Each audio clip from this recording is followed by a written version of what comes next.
Now you would think that after the less than favorable reception to the Star Wars sequel trilogy, Disney and Lucasfilm would have learned a thing or two about what audiences want and don't want from a legacy sequel. But if Kathleen Kennedy's recent comments are any indication, they haven't learned a thing. Let's discuss. I watch so you don't have to. All I'm offering is the truth, nothing more. I'll never forget, back prior to The Force Awakens release, I was genuinely excited about the prospect of Disney Star Wars bringing back legacy characters, hopefully in a satisfying way, as well as introducing us to new characters that were hopefully going to be interesting enough to carry this franchise into the future. Ha you fool! You fell victim to one of the classic blunders! I'll actually take it a step further and admit to you all right here, right now, that I actually remember saying this to a friend. I remember saying to them that I think it's a great thing that a female character was going to lead this franchise in the new trilogy. She was going to be at the forefront of a Jedi-centric story, and that's not really something we'd seen up until that point. And this was before we knew that Disney and Lucasfilm had transformed into the new evil empire, before the dark times. And in the end, the sequel trilogy gave longtime fans absolutely nothing that they were looking for. Not a damn thing! What we got was underutilized and misrepresented legacy characters, and new characters that had absolutely zero character depth, and left me completely uninterested in their possible journey moving forward. And this was only the beginning as it pertains to me getting burnt by legacy sequels that were intended to continue my favorite franchises or movies. It seems like every year at this point we have a disrespectful or frankly underwhelming legacy sequel that fails to live up to that legacy that modern studios are desperately trying to capitalize on. And it's mostly because companies like Disney and Lucasfilm have completely run out of ideas. So what they do is they reach into their bag of established properties, as they very obviously try to substitute nostalgia bait for good storytelling. The only issue is that they typically don't understand the franchises that they are trying to resurrect. At least not enough to make something nostalgic enough to please fans. And unfortunately, it looks like Indiana Jones and the Dial of Destiny is about to suffer the same fate.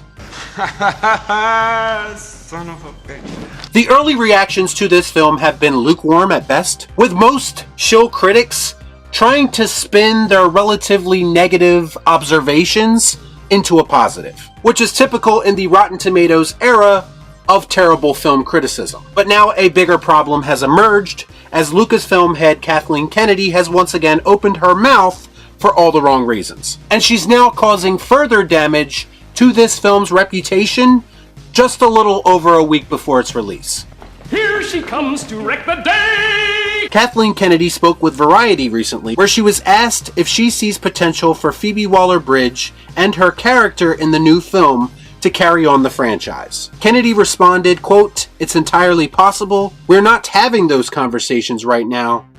We're focused on finishing this with Harrison." Now, I don't know about anybody else, but knowing what we know about Lucasfilm and Kathleen Kennedy, I interpreted this as her saying we'd like to get Harrison Ford out of the way so we can look to the future with Phoebe. Now, that may come off as jumping to conclusions to some people, but again, as I always say, track record is everything. If someone tells you or shows you who they are on a consistent basis in the way that Lucasfilm has, then at some point you have to start believing them.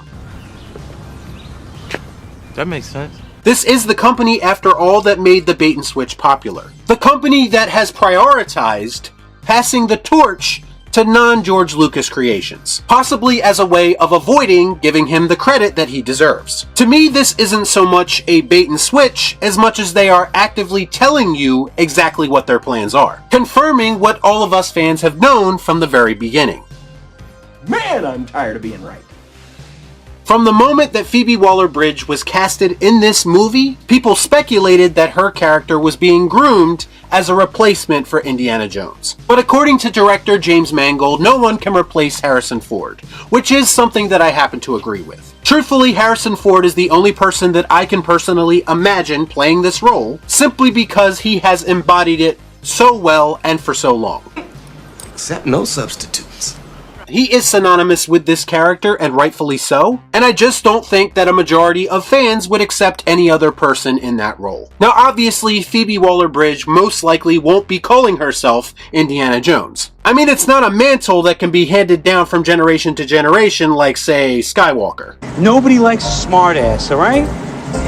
To me, this is Lucasfilm's way of getting around this replacement conversation. She's not replacing him as much as she's just going to be pushed as the next swashbuckling adventure that we should be interested in. She'll be going after artifacts in a similar manner that Indiana Jones would. But again, I don't believe that anyone has an interest in seeing that, because I don't believe that anyone has an interest in Indiana Jones passing the torch. Most people didn't want Shia LaBeouf, and I really don't think it's going to be any different for Phoebe Waller-Bridge.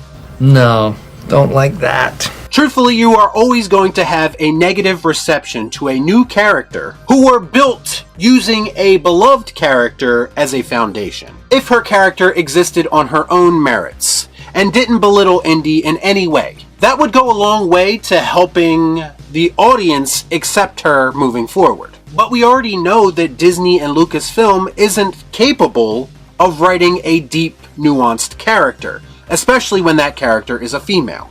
But you one crazy ass bitch! My guess would be they are waiting to see the overall reception to this movie before making any decisions. But if there's one thing that we've learned during Disney's time of occupying Lucasfilm, it's that the content that they inevitably put out most likely won't be strong enough to justify its continuation. Oh my god, man baby, this channel has gotten so stale at this point. It's just the same talking points, over and over again in every single video. Why not just be honest with everyone, cut to the chase, and tell everyone that you're a misogynistic pig? Nobody really cares about Harrison Ford at this point in his career. And we all know that Phoebe Waller-Bridge is going to bring something to the Indiana Jones franchise that it desperately needs. That, of course, is a healthy dose of yes, queen! Y'all be cool. Right on.